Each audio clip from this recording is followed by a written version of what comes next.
You didn't actually think I wasn't going to talk about this game, did you? You didn't actually think that I wasn't going to talk about Josh Giddey and Shai Gilgeous-Alexander and the OKC Thunder coming back from damn near 30 points down against the LA Lakers and winning the game. And just in general, over the last few games, we've seen exactly what this backcourt is going to bring us. It's going to bring us some excitement, and it's just going to turn out to be a great backcourt. I'm claiming it right now. We've said it from the start, but we know that Shai Gilgeous-Alexander and Josh Giddey is going to work together, and we're already starting to see it. Now, if you want to hear me talk about some other Thunder players, I'll briefly mention them, but I'm just going to make it clear this video is more focused on those two, the guards of the future, the best international backcourt, the best future backcourt. It's Shai and Giddey propaganda, and if that's what you've come here for, or if you haven't come here for it, maybe stay around. Like the video if you can, that would be much appreciated. This was supposed to be a Giddey shirt because I was getting rid of the 5, but the sticky tape won't stay on and it's not even in frame anyway. So it doesn't matter, but look, it's a Giddey shirt at heart. We all know that. But if you want to see more of this kind of content, subscribe to the channel, do all of that good stuff. Anyways, let's talk about it because I mentioned it. The best international backcourt combined for 45 points and 15 assists in a come-from-behind win against the Lakers. And we're not just going to talk about that game because there's been a few games that have passed since I last talked about OKC and Giddey. I haven't actually talked about his regular season performances since I talked about him in preseason because that's all we needed to see, right? We saw enough in preseason to suggest, this guy who won Rookie of the Year in the NBL, who put up 3 triple-doubles in his last 5 NBL games, I believe, who was really starting to come into his own, who actually impacted the teams winning in the NBL, a professional basketball league. This 6'8" point guard who's also one of the best passers in the league already. I know that sounds like an exaggeration. I'm not saying he's one of the best playmakers, distinction, but best passers, if you're looking at someone to thread the needle, he's up towards the top already, like LaMelo Ball was last year. But getting back on topic, someone who was doing this at a professional league at 18, who's 6'8", who's coming to a great situation in OKC, who know how to develop players, at least from what I've seen so far, and look like they're playing the right way. He's actually doing well? That's crazy. That's actually crazy, isn't it? That he's doing well. And he's now averaging 10, 6, and 6. And 2 of the last 3 games, he's put up damn near 20 and 10. So that's what we're getting from Josh Giddey. And I'll talk more about that. But that in combination with Shai Gilgeous-Alexander, another player that some people seem to be surprised with, which is funny to me as well. Like, he did this last year. I know the OKC Thunder sucked last year, and newsflash, they're not going to be great this year. They'll be fun to watch, and I'm going to be watching a lot of their games. It doesn't mean they're actually going to be a fantastic team. They'll be competitive, and the last 3 games we've seen that with Giddey and Shai coming into their own, they've been a lot more competitive against some decent teams in Philadelphia, Golden State, and the Lakers. So they've been a lot more competitive, and they're going to continue to be competitive, but they're not going to win a ton of games. We know that, and Thunder fans, I don't think that would make you mad. I'm pretty sure you're trying to get the top pick anyway to pair with this dynamic backcourt.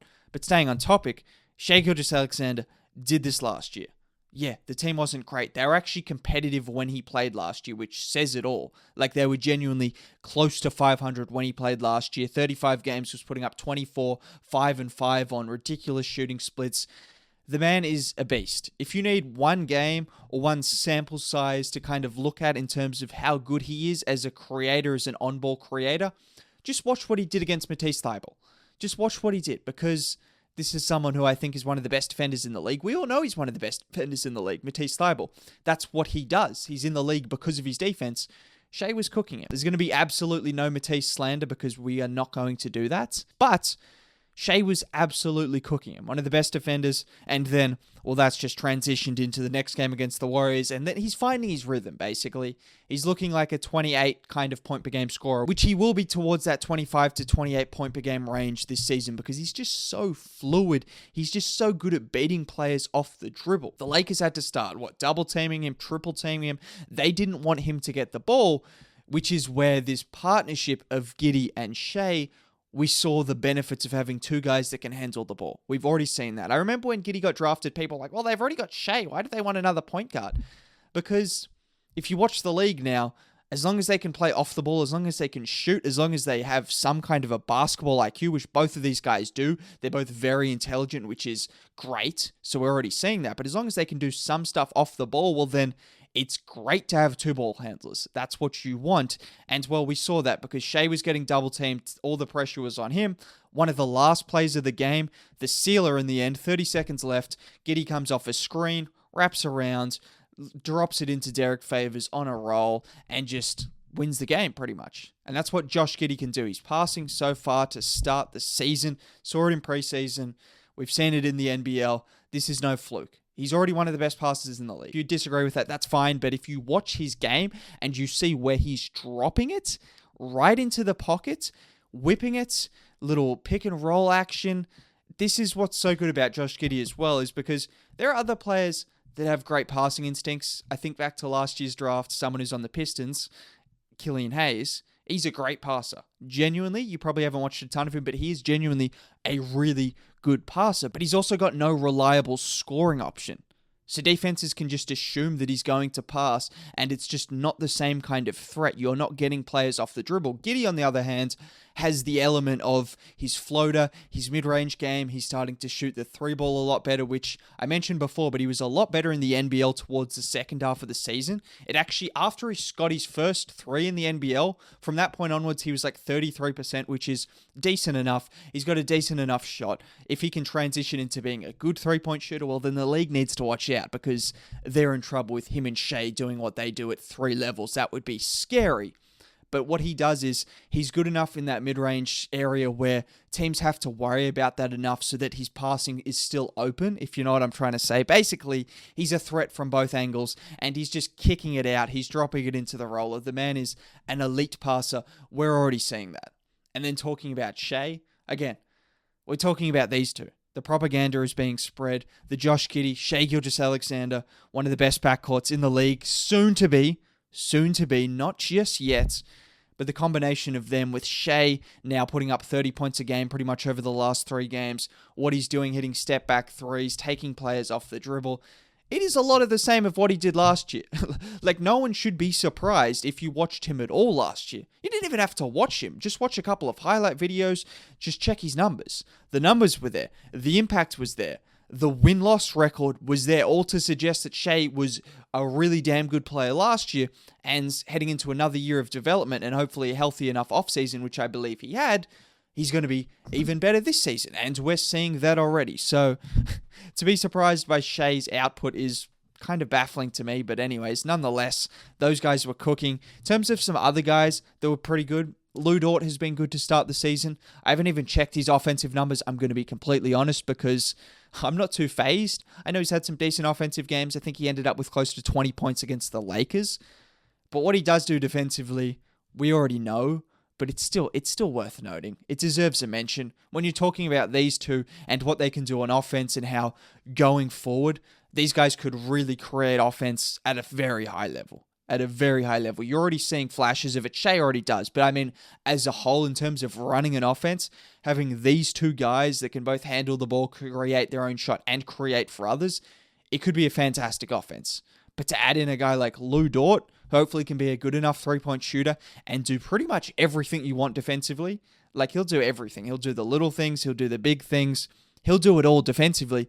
To have that on your team, you don't want to let go of Lu Dort. Also, the fact, isn't he earning like $1.5 million a year, which is an absolute steal. I know it at the time, and it still is, so that's a shame for him, but he'll get his money eventually. So while you have him right now, just enjoy it, because Lu Dort is making an impact on this Thunder team, and he's going to continue to be that kind of a winning player that you want on your team going forward. Darius Bazley, that was an important game for him because he has struggled to start the season. I think he was shooting like 28% and 15% from three, or like 8% from three before this game, but he finally had a breakout game. Obviously, Russell Westbrook wasn't too happy with that, but I don't know why you'd be too angry. It was 5 points the difference. There was still a somewhat chance, not really, but there was still, we've seen crazier things happen than if the Lakers get a three there and then like they get an inbounds pass stolen. We've seen stuff like that happen before. So for Bazley to take the steal and then dunk it, I don't think that's a crazy thing to do. And just looking at Giddey, 2 of the last 3 games, he's been very, very damn good. As I mentioned, nearly 20 and 10. He put up nearly a 20-point triple-double against Philadelphia. So much he was dominating them that the commentator wasn't too happy with him, that he wanted to see him get injured, basically. That's pretty much what he said in no uncertain terms. So that's what you're getting already around the league. Josh Giddey is already making home team commentators angry. That's how good he is as a rookie. That's how good he is. I just think as the season goes on, he's the kind of guy that's going to continue to get better. Remember, he didn't even play in Summer League. He did not even play in Summer League. Oh, he's going to be a bust. Oh my God, he got blocked on his second shot or whatever of Summer League. Well, now we're saying that he is definitely not a bust. He can score. He is the best passer in this class. Sorry, Cage, you're going to have to show me something because Josh Giddey is the best passer in this class and he looks levels above anyone else when it comes to that. And then also when you've got the scoring that's coming along with it and you've got the backcourt partner in Shai and just how they're already operating. And I believe the confidence that Shai is going to get from Giddey, that's important because with someone like Shai, he can do it all himself a lot of the time. But for him to know that Josh, like he can give it to Giddey and all of a sudden he's actually going to create for himself and he's going to make the right play, that kind of confidence is important. So it's good that Shai and him have already built that chemistry and Shai already knows I can give it to Giddey and it's not going to just be a complete train wreck. So I believe that's also important for the development of Giddey and just the Thunder in general because they look a far better team when he's playing well. Like genuinely already as a rookie, they look far better when he's on the court and when he's making an impact. So we've seen that so far, and long may it continue.